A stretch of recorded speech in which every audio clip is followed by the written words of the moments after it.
Hi, and welcome to another episode of Hot Takes with me, the Silver Fox. This one's a bit more light-hearted. We've had some serious ones, but this is a bit of a light-hearted video because it's all about the COVID inquiry, but we're not dealing with the COVID inquiry. What we're doing here is looking at other things that have come out sort of adjacent to what's going on. These are things that have been revealed that aren't necessarily core to that inquiry.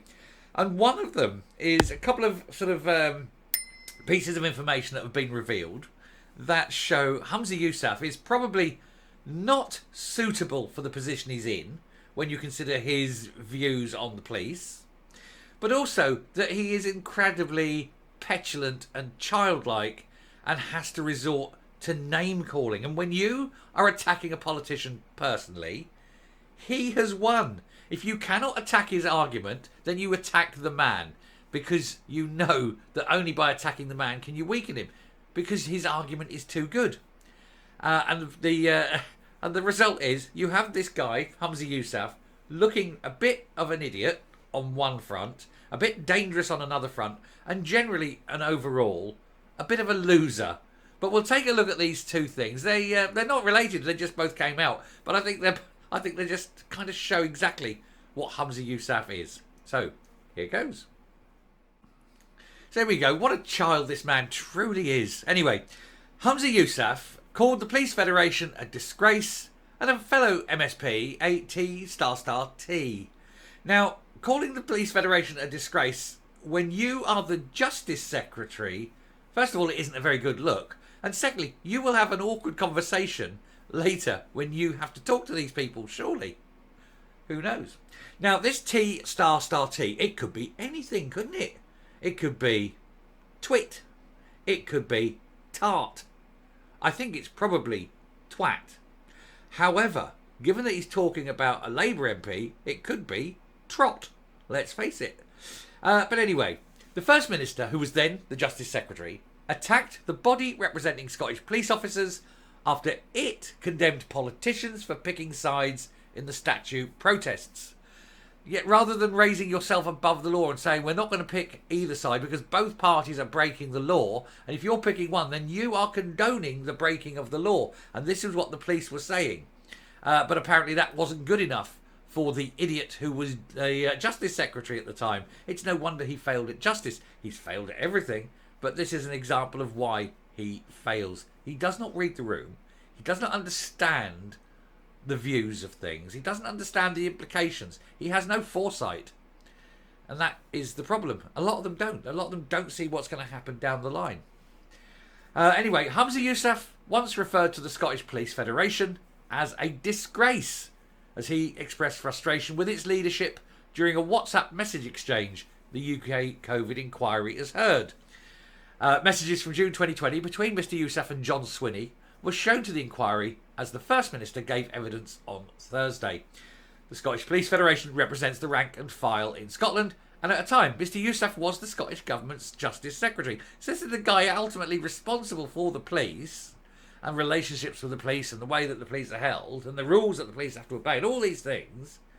And he's calling the Scottish Police Federation a disgrace because they wanted to treat all parties as criminals and not pick a side, and they didn't want politicians to pick a side because both sides in this dispute were breaking the law, and so any politician would be siding with someone breaking the law, and they didn't want that to be the case, and apparently that makes them a disgrace.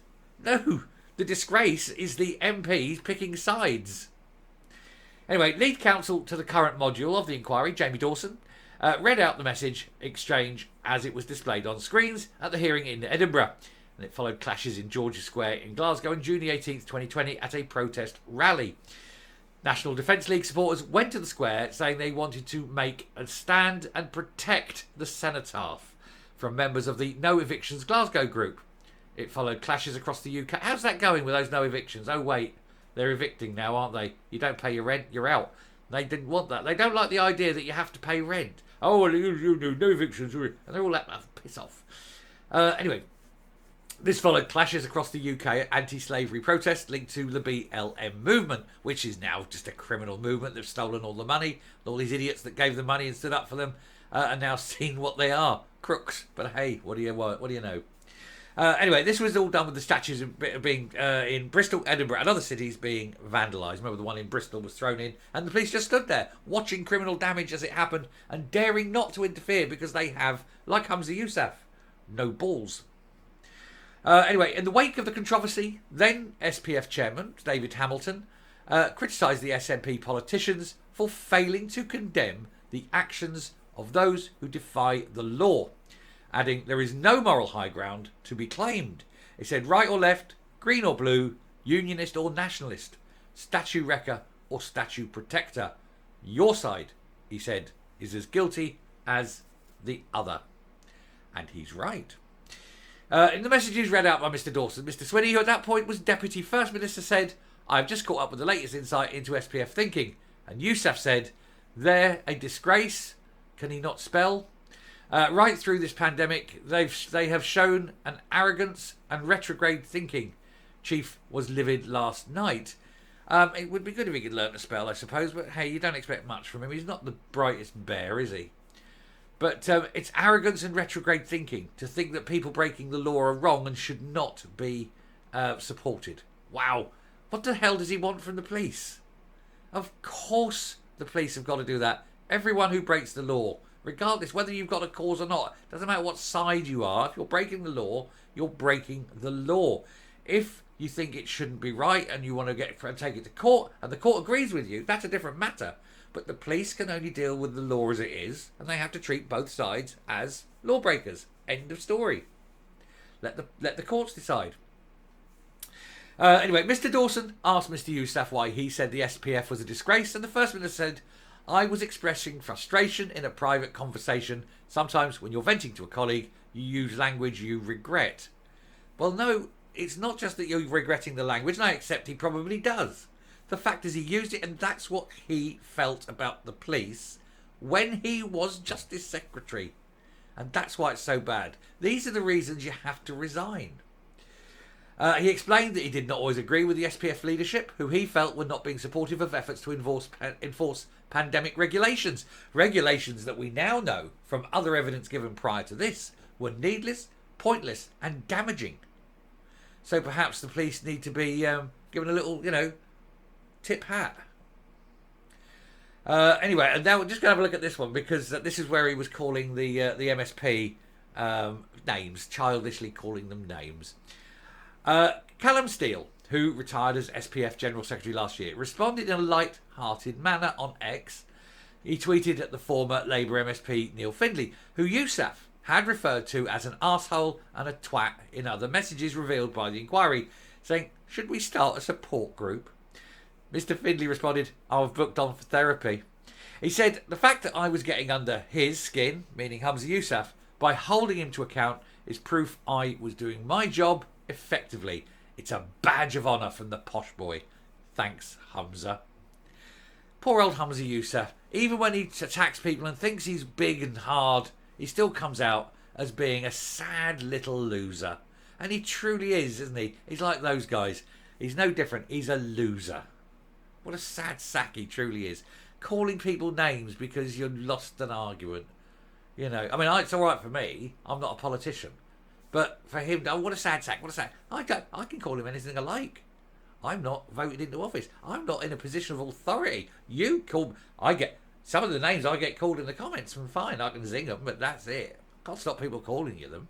But these people aren't voted into office. He is. Calling him a twat. Mind you, he is Labour, so who knows. Anyway, I don't know Neil Findlay well enough to judge. Anyway, there we go. But the worst of it, of course, is the calling the Police Federation a disgrace. That's not on when you are the Justice Secretary. Anyway, coming up and leaving the idiot alone. I think there'll be a lot more of this sort of stuff to come out because it won't just be all COVID related. It'll be all the other little things that come out that show these people in their true light, show them behind the curtain. You're taking a peek and you're looking into their psyche. And it just goes to show, most of them are obnoxious wee shites, really, aren't they? There's a lot of ballbaggery going on with these people. Anyway, I shall stop there. Thank you very much for watching this one. Do please hit the subscribe button. We are so close. We're there. I can touch it. I can almost touch it with at 10,000 almost. So do please hit that button. Till next time, stay safe, stay well, and I will speak to you later. Bye.